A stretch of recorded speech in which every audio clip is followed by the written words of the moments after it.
The air in Ace's small apartment was thick with unspoken truths and festering resentments, a suffocating atmosphere that pressed down on them both. Ace had gone through with the home invasion. He came home late, his eyes haunted, bloodshot, a thick wad of cash stuffed carelessly into his pocket.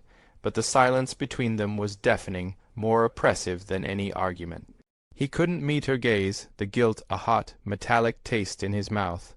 Lyric watched him, her heart a cold, hard stone in her chest, every instinct screaming. As he changed, she saw a small, ornate jewelry box tucked into the inner pocket of his jacket, carelessly discarded on the chair. It wasn't a ring box, not the one she secretly dreamed of. She picked it up, her fingers trembling. Inside, nestled on black velvet, was a delicate, sparkling diamond necklace, clearly expensive, clearly new.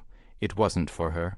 It was too small, too dainty, and a sickening memory surfaced. A picture she'd scrolled past on Marcus's phone, a woman she vaguely recognized as a street contact, wearing a similar, distinctive piece. The betrayal wasn't just physical, it was a deep, lacerating cut to her soul, a shattering of the last fragile threads of trust. She slammed the box onto the worn coffee table, the impact jarring the silence. "Who is she, Ace?" She screamed, tears streaming down her face, her voice cracking with pain. "You think I'm stupid. You think I don't know what that is. You bought that for some other woman, after everything." He tried to deny it, his voice a desperate, pathetic stammer. "It ain't what you think, Lyric. It's business, that's all." His eyes, however, gave him away, flickering with guilt and desperation. "Business? This is your life, Ace, our life, and you're out here playing games with my heart and our future, risking everything for a piece of jewelry for some street payment." Her voice rose to a crescendo of agony and fury. "You're a liar, Ace, a cheat. You're just like all the rest." The ensuing fight was a maelstrom of accusations, bitter recriminations, and despair that echoed off the thin walls of the apartment. Lyric, her hands shaking so violently she could barely zip the bag, packed a small duffel with her essentials. "I can't do this any more, Ace. I can't. You're going to drag me down with you. I can't let you ruin me, too."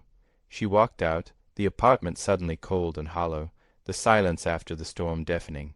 Ace was left alone with the blood money, the glittering necklace, and the devastating wreckage of his choices, knowing he'd just destroyed the most important thing in his life. The separation was a raw, agonizing wound, a gaping hole where a consuming, if destructive, love had once been. Ace, without Lyric's magnetic pull and grounding, however tenuous, spiraled further.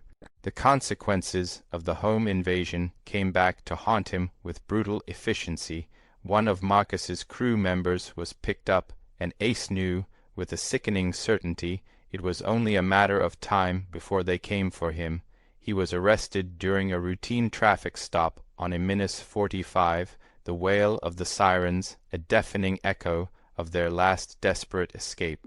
His heart sinking with each flashing blue light, he sat in a cramped, sterile cell at the Harris County Jail, the fluorescent lights harsh and unforgiving, staring at the chipped concrete wall, the stale air thick with the smell of despair.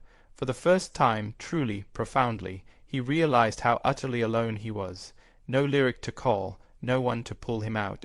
Lyric, meanwhile, had sought refuge with her grandmother in Sunnyside, the familiar scent of simmering collard greens, and whispered prayers, offering little comfort against the gnawing emptiness inside her.